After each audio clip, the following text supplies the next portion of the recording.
What is going on, everybody? Welcome back to Phones and Drones. Okay, so double tap was one of the main new features of watchOS 10 when Apple announced it, and it said it was coming at a later date. Sure enough, in watchOS 10.1 Beta 2, it is live. So, like I said, we had a video in regards to this already, talking about what was new in watchOS 10 Beta 2 as it is, but I actually turned out to like this feature a lot more than I thought. I want to do a deeper dive into it, take a look at the settings, and really show you how each operation works. It is pretty simple, it's very easy, it's one little slider to set up and then a couple of options, but it is still limited as far as what you can do with it currently. We know big picture, Apple has implemented this to kind of get you using that muscle memory for the Apple Vision Pro that will be coming out early next year. And I gotta say, if this is any indication of what it actually does, this could be actually pretty awesome. It just feels so useful actually as a feature to have without having to touch your phone if you have a bag in your hand, or if your hands are wet without having to touch your watch. It just works every time. It's pretty impressive. Let's go ahead and jump right into it.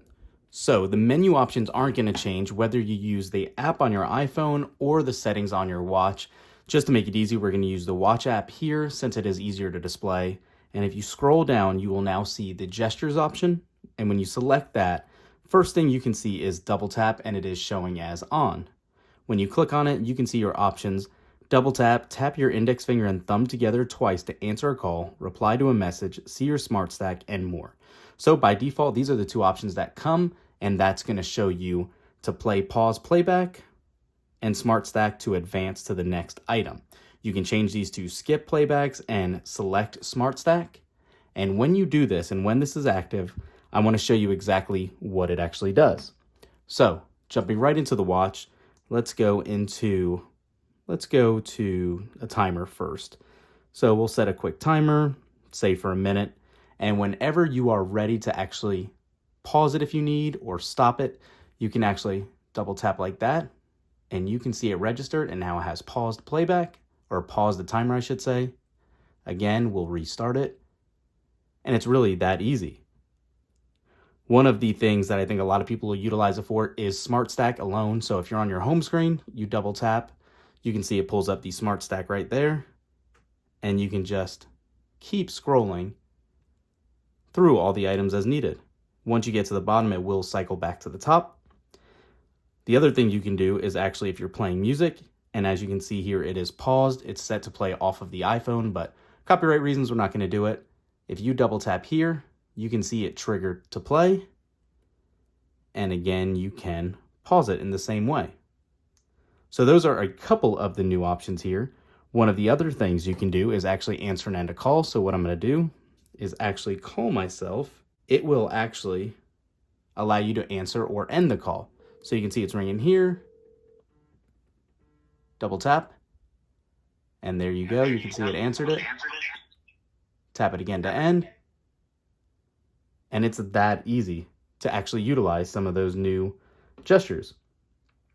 You can also turn off an alarm if you want, if it's playing. You can keep actually answering and ending calls. Like I said, you can reply to messages if you get a text message right from the watch via Siri. So what I'll do here now is actually call myself, or send myself a message, I should say.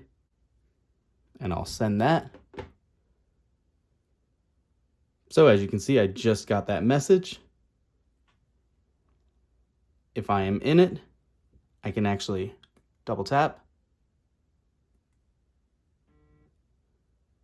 Hey, what's going on? How are you?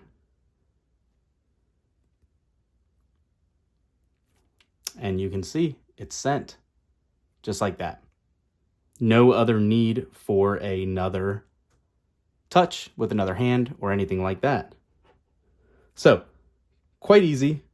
The other exceptions, like we said, are with these other options. Playback, skip is self-explanatory, so is select. But if you do change that and you go to your widget, now instead of skipping through the next slide on the deck, if you double tap it, it will start playing your music. So again, I can see where it's more useful to keep it to advance to the next slide, or next deck option. But yeah, Again, pretty limited in what you can do right now. I'm glad to see it is active in here though. I'm very curious to see how this can be implemented in the future and how it can be improved. Let me know what you guys think about double tap on the S9, or excuse me, I should say on the Series 9 and the Watch Ultra 2. Again, they've had some version of this in accessibility for years now. It's nothing new, but Apple's marketing it like a new feature because of how the new processor is on the new SiP chip. So let us know. Thanks for watching, guys. We'll catch you in the next one. Peace.